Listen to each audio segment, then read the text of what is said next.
Video کے نیچے subscribe کے بٹن پہ کلک کریں، بیل کے آئیکن پہ کلک کیجئے تاکہ ہر نئی ویڈیو کی نوٹیفیکیشن اللہ تعالی ہم سب کو قرآن پاک کا شوق نصیب فرمائے، قرآن کی تلاوت کی عادت اللہ ہمیں نصیب فرمائے۔ آ جائیں، قریب قریب آ جائیں، کوشش کریں روزانہ ایک دوسرے کو اس کی دعوت دیں، باتوں باتوں میں مجلس کا ذکر فرمائیں، وقت بتا دیں، ایام بتا دیں، جگہ بتا دیں۔ قرآن کو عام کرنا ہے۔ جب ساری انسانیت قرآن پر آ جائے گی تو پھر اللہ تعالیٰ آسمانوں سے برکتوں کے دروازے کھول دیں گے۔ یہ جو مہنگائی کا عذاب انسانوں کو تباہ کر رہا ہے، اس کا واحد حل یہ ہے کہ امت قرآن پر آ جائے۔ وَلَوْ أَنَّ أَهْلَ الْقُرَىٰ آمَنُوا وَاتَّقَوْا لَفَتَحْنَا عَلَيْهِمْ بَابًا مِّنَ السَّمَاءِ۔ ساری انسانیت اللہ کی کہا پر آ جائے تو پھر اللہ آسمانوں سے برکتوں کے دروازے کھول دیں، سارے مسائل حل ہو جائیں گے انشاءاللہ۔ اسی طرح ایک شخص گزرے ہیں ابراہیم، جن کا نام ہے، بعد میں اسلام لانے کے بعد ان کا نام ابراہیم رکھا گیا۔ ملیشیا کے رہنے والے تھے جو 60 سال تک عیسائی تھے، 60 سال تک۔ عیسائیت میں دو طبقے چلتے ہیں، ایک پروٹسٹنٹ اور ایک کیتھولک۔ دونوں پر ان کو کوئی اعتبار نہیں تھا اور دونوں میں حد درجہ کا اختلاف پایا جاتا ہے۔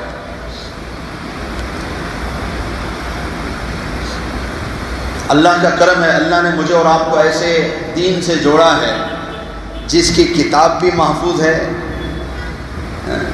جس کے طریقے بھی محفوظ ہیں اور جو دین بھی محفوظ ہے، ورنہ دنیا اختلاف میں پڑی ہے۔ ہم جس ملک میں رہتے ہیں یہاں غیر مسلم بھائیوں کی کتابیں آپ دیکھ لیں، کتنی ساری کتابیں ہیں، ہر سال ایک نیا ایڈیشن چھپتا ہے، ان کو خود نہیں پتا کہ اوریجنل کون سی ہے۔ عیسائیوں کو نہیں پتا کہ اوریجنل انجیل کون سی ہے، یہودیوں کے پاس اپنی اصل کتاب نہیں ہے۔ اللہ کا کرم ہے، 1400 سال بھی گزر گئے تو اللہ نے ہمیں ایسی کتاب دی ہے، ایسا قرآن دیا جس میں ایک آیت تو کیا ایک حرکت بھی اوپر نیچے نہیں ہو سکی۔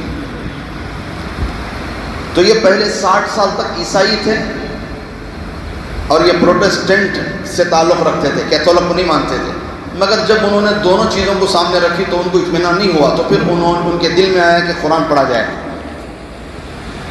جو بندہ 60 سال کسی ایک مذہب میں گزار چکا ہو، اس کے لیے کتنا مشکل ہوگا آخری وقت میں مذہب کی تلاش کرنا، اس لیے کہ 60 سال بندے کو عادت پڑ جاتی ہے، آدمی کا دل لگ جاتا کسی چیز سے۔ جیسے حضرت ابو طالب، آخری وقت چل رہا ہے اور آپ صلی اللہ علیہ وسلم کیا فرما رہے ہیں کہ میرے چچا ایک دفعہ میرے کان میں کلمہ پڑھ دو، میں اللہ سے سفارش کر دوں گا۔ ایک دفعہ کلمہ تو پڑھنا ضروری ہے۔ جن کی عمر ساری کسی ایک عقیدے پر گزر چکی ہو، آخری وقت میں بدلنا بڑا مشکل ہوتا ہے، بڑا مسئلہ مشکل ہو جاتا ہے۔ اللہ کا کرم سمجھو کہ اللہ نے ہمیں پیدائشی مسلمان بنایا، ورنہ کیا ہم تلاش کر کے اسلام تک پہنچ پاتے؟ اللہ اکبر، اللہ کسی اور مذہب میں پیدا کر دیتے، نعوذ باللہ۔ اگر اللہ ہمیں کسی اور قوم میں پیدا کر دیتے تو ہمیں کیا اتنی صلاحیت؟ ہم نے تو آج تک پیدائشی مسلمان ہو کر قرآن کو پورا نہیں پڑھ سکے، قرآن کو سمجھنے سے ہم خاسر ہیں۔ اتنی عمر ہماری گزر گئی، ہم نے کبھی نبی کی پوری سیرت نہیں پڑھی، کبھی قرآن پورا نہیں پڑھا۔ کیا اگر اللہ نہ کرے کسی اور مذہب اور علاقے میں اور قوم میں پیدا ہوتے تو کیسے تلاش کر کے یہاں تک آتے؟ مجھے بتاؤ آپ۔ اللہ کا لاکھ لاکھ شکر ہے کہ اللہ نے ہمیں اس بڑی عظیم آزمائش سے اللہ نے ہماری حفاظت فرمائی۔ تو 60 سال انہوں نے ایک عیسائیت پر گزارنے کے بعد خیال آیا کہ یہ کچھ اطمینان بخش نہیں ہے، تو پھر انہوں نے قرآن کا مطالعہ شروع کیا۔ تو وہ خود فرماتے ہیں کہ چند آیتیں میرے ایمان لانے کا سبب بنی، اس میں سے ایک آیت سورہ آل عمران کی ہے، نزل علیک الکتاب بالحق مصدقا لما بین یدی وانزل التوراۃ والانجیل۔ پھر ایک اور آیت ہے، قولوا آمنا باللہ وما انزل الینا وما انزل الی ابراہیم، یہ بھی سورہ آل عمران کی آیت ہے۔ تو یہ وہ آیتیں ہیں جن کو پڑھ کر ان کو سمجھ میں آیا کہ ہاں بھائی قرآن پاک سچی کتاب ہے، پھر وہ اسلام کے اندر آ گئے۔ اللہ نے ان کو ہمیشہ کے لیے جہنم سے بچا لیا۔ کون سی عمر میں؟ 60 سال کی عمر میں۔ اللہ میرے عزیزوں، دنیا کا اصول ہے کہ دنیا شکل دیکھتی ہے، تمہارا بیلنس دیکھتی ہے۔ دنیا کیا دیکھتی ہے؟ دنیا تمہیں کچھ دینے سے پہلے کیا دیکھتی ہے؟ تمہاری شکلیں دیکھتی ہیں اور تمہارا بیلنس دیکھتی ہے۔ اللہ تعالیٰ نہ تمہاری شکل دیکھتے ہیں نہ تمہارا بیلنس دیکھتے ہیں، اللہ تمہارے دلوں کو دیکھتے ہیں، اللہ تمہارے اعمال کو دیکھتے ہیں۔ سبحان اللہ۔ رنگ کے کالے بھی ہو، اگر دل میں اللہ ہے تو پھر اللہ مقام میں بلند فرمائیں۔ رنگ کے گورے بھی ہو، اگر دل میں اللہ نہیں ہے تو پھر اللہ کے یہاں کوئی مقام نہیں۔ اللہ ہم سب کو اللہ ہم سب کو اللہ کی کتاب کثرت سے پڑھنے کی توفیق نصیب فرمائے۔ اعوذ باللہ من الشیطان الرجیم، بسم اللہ الرحمن الرحیم۔ فبما رحمة من الله لنت لهم ولو كنت فظا غليظ القلب لانفضوا من حولك فاعف عنهم واستغفر لهم وشاورهم في الأمر فإذا عزمت فتوكل على الله إن الله يحب المتوكلين۔ صدق الله العظيم۔ ترجمہ، اللہ تبارک و تعالیٰ کا مبارک اور مقدس ارشاد ہے، اللہ پاک فرماتے ہیں بعد اس کے خدا ہی کی رحمت ہے کے سبب اے نبی جی آپ ان کے ساتھ نرم رہیں، اور اگر آپ سخت طبیعت ہوتے، سخت مزاج ہوتے تو یہ آپ کے پاس سے سب منتشر ہو جاتے، دور ہو جاتے۔ سو آپ ان کو معاف کر دیجئے۔ کون بول رہے ہیں؟ اللہ خود فرما رہے اپنے نبی سے کیا کر کے کہ اپنے صحابہ کو معاف کر دیجئے۔ جن کا سفارش خود اللہ بن جائے، کیا خوبصورت طبقہ ہے وہ۔ اے نبی جی آپ ان کو معاف کر دیجئے اور آپ ان کے لیے استغفار کر دیجئے، اور ان سے خاص خاص باتوں میں مشورہ لیتے رہا کیجئے۔ پھر جب آپ رائے پختہ کر لیں تو پھر اللہ پر اعتماد کر لیجئے، بے شک اللہ تعالیٰ ایسے اعتماد کرنے والوں سے بڑی محبت فرماتے ہیں۔ سورہ آل عمران کی آیت نمبر 150 پر 9 ہے۔ تو اس آیت کا خلاصہ یہی ہے کہ حضرات انبیاء کے اخلاق بڑے اعلیٰ درجے کے ہوتے ہیں۔ چاہے امت جیسا بھی نبی پر ظلم کرے، نبی ان کے لیے باہیں پھیلا کر ان کا استقبال کرتا۔ کیوں کہ داعی کے لیے سب سے بڑی صفت اس کا نرم مزاج ہونا ہے، کہ انسان کو ہدایت کے راستے پر ترغیباً ہی لایا جا سکتا ہے، ڈنڈے سے نہیں لایا جا سکتا۔ انسانیت کو اگر صحیح راستے پہ لانا ہے تو سمجھا کر، محبت کے ساتھ، نرمی کے ساتھ، اس کے نخروں کو برداشت کرتے ہوئے، اسے برداشت کرتے ہوئے، اس کی تکالیف کو نظر انداز کرتے ہوئے کام کرے گا داعی، تو پھر امت میں کام کر سکتا ہے۔ حضرات انبیاء کی بھی یہی صفت ہو اور حضرات انبیاء کی وارثین کی بھی یہی صفت ہو، علماء، مفتیان، محدثین، فقہاء، ائمہ، ان کی بھی یہی صفت ہو کہ وہ امت کے ساتھ نرم رہیں۔ امت میں ہر قسم کا بندہ ہوتا ہے، کوئی سخت جواب دے گا، کوئی سختی سے کلام کرے گا، کوئی منہ پر جواب دے گا۔ عالم نبی کا وارث ہونے کے سبب خاموش رہے، برداشت کرے۔ مفتی نبی کا وارث ہونے کے سبب اسے برداشت کرے۔ اگر حضرات انبیاء کہ وارثین غصے سے کام کریں تو پھر جیسے اللہ فرماتے ہیں کہ اے نبی جی اگر آپ سخت ہوتے تو صحابہ تمہارے قریب نہ ہوتے، تو ایسے اگر علماء، مفتیان، فقہاء، محدثین، اللہ والے سخت ہو جائیں تو پھر ان کے پاس کون سا مجمع جڑ جائے گا؟ بتاؤ مجھے۔ چھوٹے بچے کو آپ سختی سے قریب نہیں لا سکتے۔ چاکلیٹ دکھاؤ، میٹھے بول بولو، اسے پیار والے جملے کہو تو بچہ بھی قریب آ جاتا ہے۔ آنکھیں دکھانے سے بچہ بھی بھاگ جاتا ہے۔ تو یہ سب سے پہلی صفت اللہ فرما رہے ہیں فَبِمَا رَحْمَةٍ مِّنَ اللَّهِ لِنْتَ لَهُمْ، کہ اے نبی جی ہم نے آپ کو نرم بنایا ہے، ہم نے آپ کو ایسے اخلاق دیے ہیں، لہٰذا آپ اپنے صحابہ کے ساتھ کیا کیجئے؟ نرمی کیجئے۔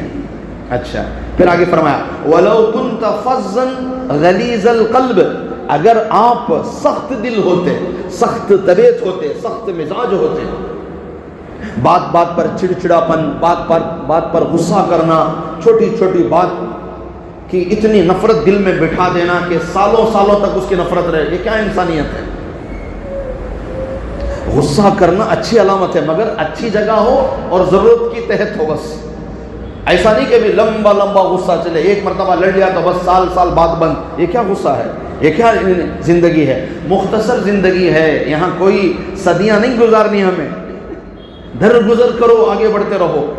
یہاں کوئی زندگی کے خیمے گاڑ کے یہاں نہیں رہنا ہے ہمیشہ ہمیشہ کے لیے، یہ تو عارضی ٹھکانہ ہے دنیا، کیا ملتا ہے کیا کھو جاتا ہے، آگے بڑھو آگے بڑھو، اللہ کے لیے سب درگزر کرتے رہو، جو مل جائے شکر، جو نہ ملے صبر، غلطی ہو جائے معافی، تم سے ہو جائے معافی مانگ لو، دوسرے سے ہو جائے معاف کر دو، انتقام کا بدلہ درست نہیں ہے۔ یہاں کتنی بڑی بات ہے اور کتنی بڑی غلطی حضرات صحابہ سے ہوئی، سب سے پہلے تو اللہ نے معاف کر دیا اور پھر نبی سے درخواست فرما رہے ہیں۔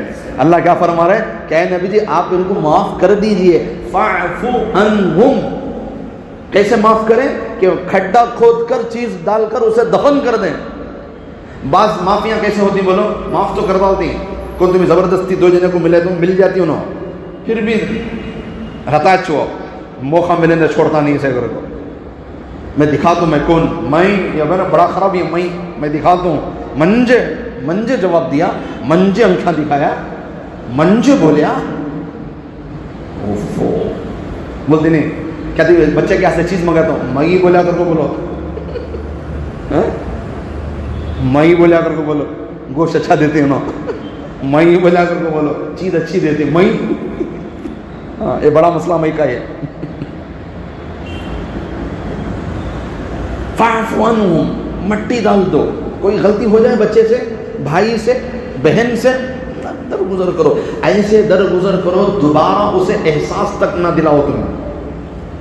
ایسا نہیں کہ بھی معاف تو کر دیا مگر جب بھی پم سامنے آ رہا ہے تب اسے احساس دلا رہے ہیں آپ کہ تو نے وہ غلطی کی تھی، تو نے وہ غلطی کی، یہ کیا معاف کرنا ہے؟ یہ تو تکلیف دینا ہے۔ ایسے درگزر کرو جیسے کہ تم بھول گئے، کبھی کچھ ہوا ہی نہیں۔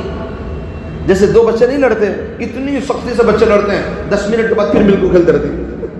یہ بچوں کی صفت بہت خوبصورت صفت ہے، یہ ایسا لڑتی بچے رو ڈالتی، ایک جنا دوسرے کو مار ڈالتا، رونا شروع، مگر 10 منٹ میں پھر مل کو کھیلتے رہتے ہیں۔ کیوں؟ دل صاف، بچوں کا دل صاف ہوتا ہے، بچوں کا دل بڑا صاف ہوتا ہے۔ یہ بچوں کی صفت بڑوں میں آ جائے تو پھر زندگی خوبصورت بن جائے۔ بدلہ لینے والا، انتقام لینے والا، غصہ کرنے والا کبھی چین سے نہیں رہ سکتا۔ آپ معاف کر دیں، درگزر کر دیں، دل کا بوجھ اسی وقت اتر جاتا ہے۔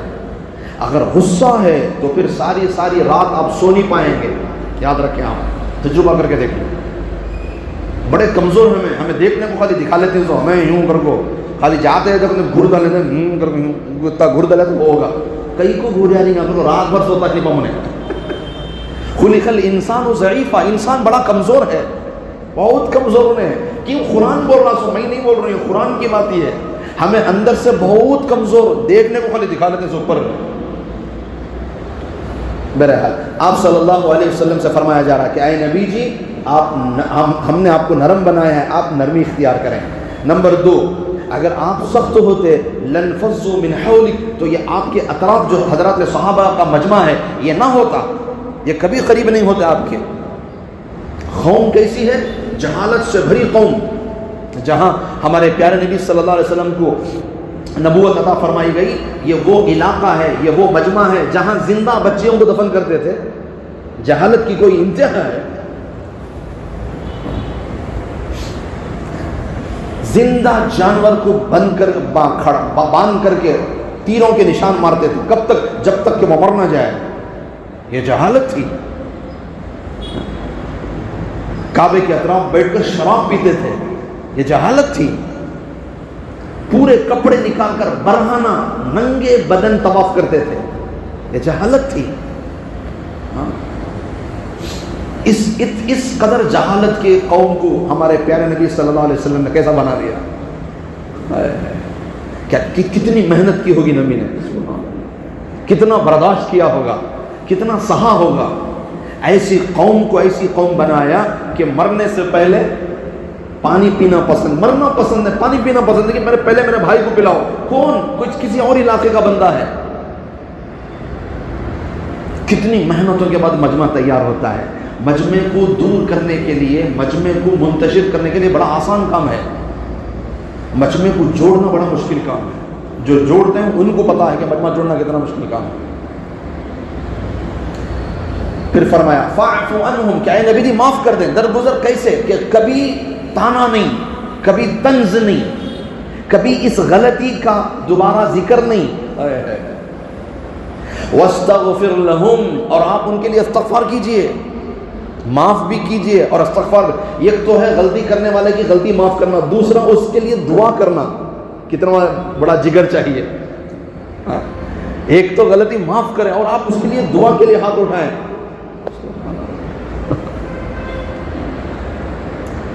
وَشَاوِرْهُمْ فِي الْأَمْرِ, اور فرمایا کہ ایسا نہیں کہ ان سے ایک مرتبہ غلطی ہو گئی تو آپ ان کو چھوڑ دیں. نہیں, دوبارہ کوئی اہم معاملات ہوں تو ان سے مشورہ کرتے رہیے. ایک مرتبہ ان کی غلط رائے ہوگی, پم انہوں بول ڈالے, شہر سے نکل کو لڑی گے کر وہ بول ڈالے, پم بول کے منہ سے نکل گا.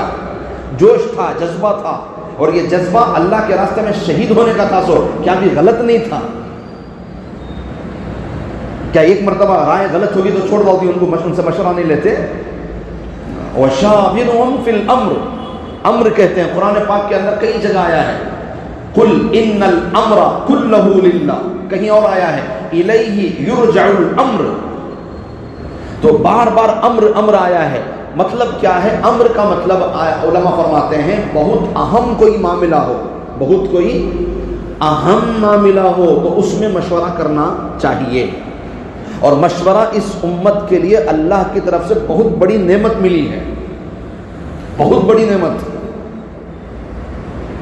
کیوں؟ کہ مشورے سے امت میں اتحاد پیدا ہوتا ہے, اجتماعیت باقی رہتی ہے. اکیلے اکیلے سب اپنی اپنی مرضی کا کام کریں گے, اتحاد قائم نہیں ہو سکتا. سب مل کے بیٹھ گئے, کوئی ایک معاملہ, سب نے اپنی الگ الگ رائے دی, امیر صاحب نے ایک طے کر دیا, سب اب اس پہ جڑ جائیں گے. یہ اتحاد ہے, یہ مرکزیت ہے, یہ محبت ہے. تو مشورہ اس امت کے لیے اللہ کی طرف سے نبی کے صدقے سے بہت بڑی نعمت اس امت کو ملی.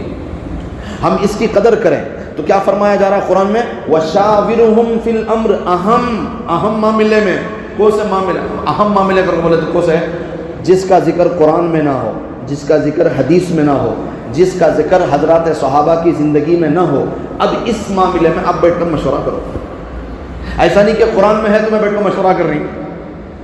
بھائی روزانہ 5 وقت کی نماز پڑھنی ہے, اب بیٹھ کر مشورہ کری کہ تیبار نماز پڑھنا کا تو ہوتا ہے.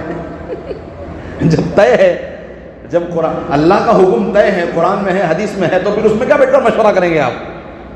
بھائی عشاء کے 4 پڑھنا بہت تھکی, مشورہ کرو 2 رکعت پڑھ لیں گے نا.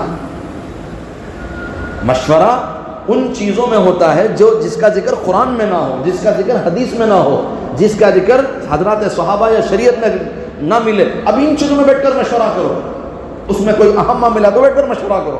باقی جو قرآن میں طے ہے, رمضان کے روزے رکھنے ہیں, چاند دیکھنے سے لے کر چاند دیکھنے تک رکھنا ہے, اس میں کوئی مشورہ نہیں چلتا. زکوٰۃ دینا ہے, اس میں کوئی مشورہ نہیں چلتا. حج کو جانا ہے, اس میں کوئی مشورہ نہیں چلتا. جو شریعت ہے اس میں مشورہ نہیں چلتے, جو طے ہے اس میں مشورہ نہیں چلتے. مشورے اس میں چلتے ہیں جس کا ذکر قرآن حدیث اور شریعت میں نہ ملے. اب اس میں بیٹھ کر مشورہ کرو, اہم معاملہ ہو تو مشورہ کرو. وَشَاوِرْهُمْ فِي الْأَمْرِ, ایک چیز مشورہ کس میں کرنا؟ جو قرآن حدیث شریعت اور صحابہ کی زندگی میں نہ ملے, اب مشورہ کریں. اچھا, نمبر 2, کس سے مشورہ کرنا؟ عقل مند آدمی, صاحب رائے, سلیم العقل, سلیم الطبیعت, اچھی طبیعت والا, اچھی رائے دینے والا, عقل مند آدمی, اس سے رائے لینا. اور جو جس کا ماہر ہے اسی سے رائے لی جائے گی. ہم سب زندگی میں مشورے کے محتاج ہیں. روزانہ صبح اٹھ کو کیا کرتی, میں نئی گاڑی لینا کرتا ہوں, میں الیکٹرک, بولو کیا کرنا, اب تمہیں پوچھ رہی, نہیں مشورہ نہ, اور کیا, نیا گھر بنانا,